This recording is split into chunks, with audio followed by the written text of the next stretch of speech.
Épisode 13 spécial. Pourquoi le berger clairvoyant?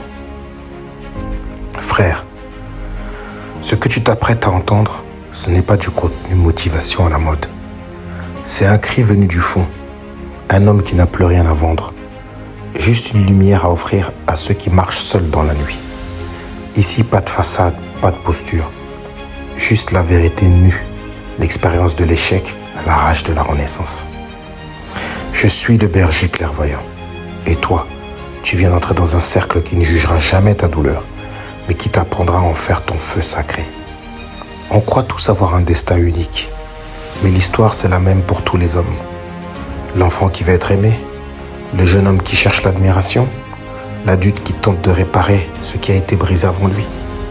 Moi j'ai cherché ma place dans les bras des femmes, comme Don Juan ou Casanova, mais sans la magie et sans la facilité.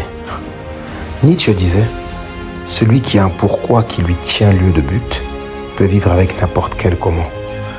Mais mon pourquoi, c'était fuir le vide, remplir le silence par le bruit, tromper la solitude avec la passion. Oui, j'ai aimé, trop. J'ai blessé, parfois, souvent peut-être. J'ai fui la douleur de l'abandon dans la douceur de bras inconnus. Mais derrière chaque conquête, il y avait la peur d'être transparent, la peur de n'être personne, la peur de ne pas laisser de traces. Socrate, condamné à mort pour avoir corrompu la jeunesse, n'a jamais flanché. Il disait « connais-toi toi-même ».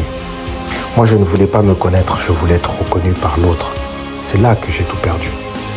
Ma famille éparpillée, mes enfants des éclats d'âme dans plusieurs foyers, mes nuits trop souvent passées dans des appartements vides ou des chambres d'hôtel sans âme. Machiavel aurait souri, franchement. Lui qui disait que l'homme tombe 1000 fois, mais qu'il n'est jamais aussi dangereux que lorsqu'il n'a plus rien à perdre. Franchement, il aurait souri. La souffrance, frère, c'est la forge des hommes réels.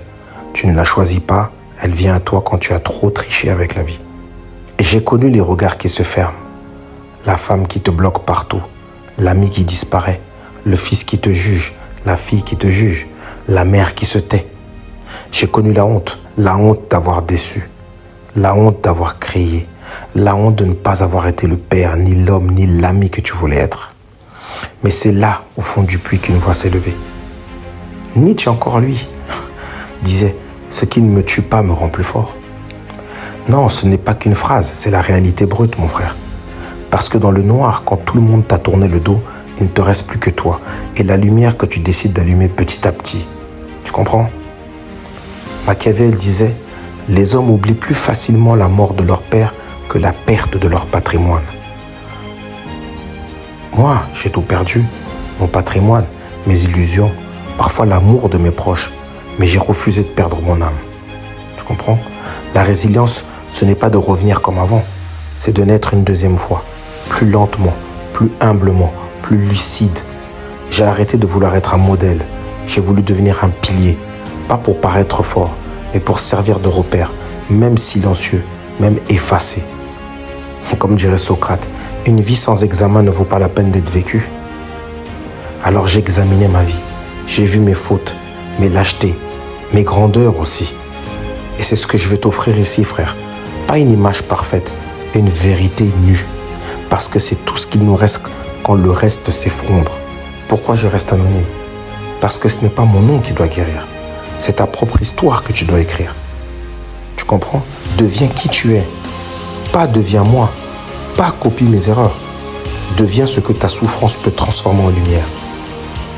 Je ne suis qu'une voix parmi tant d'autres, mais une voix qui a marché dans la nuit, une voix qui a de l'expérience, une voix qui a du vécu, une voix qui raconte ce qu'il a vécu.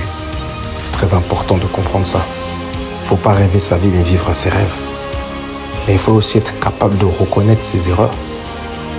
Et il faut être capable d'avancer. Si tu tiens, si tu avances, si tu refuses de mourir avec l'ancien monde, alors les choses s'arrangeront pour toi. Frère, si tu m'écoutes, c'est que tu portes une blessure, une honte ou un feu qui ne s'éteint pas. Ici, on ne juge pas ta chute. On célèbre ta remontée. On ne compte pas tes fautes. On observe ta reconstruction. Rejoins-moi.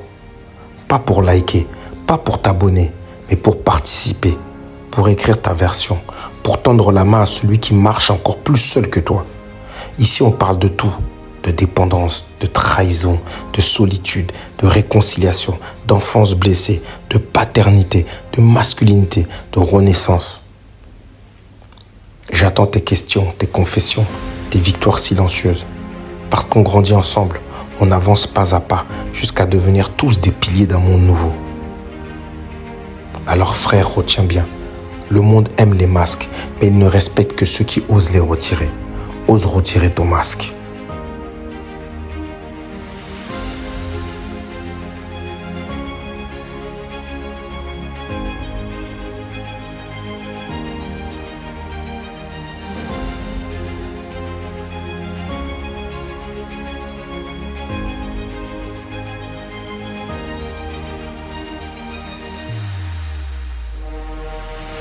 Si tu es encore là après tout ce que tu viens d'entendre, ce n'est pas par hasard. Alors je vais te demander une seule chose. Ferme les yeux et répète mentalement avec moi. Je ne suis plus un mendiant d'amour. Je suis un bâtisseur de sens. Ce soir, tu as quitté les foules endormies. Tu es entré dans l'arène. Et je te le promets, plus jamais tu ne seras seul. Parce que là où il y a un homme debout, il y a toujours un monde qui renaît.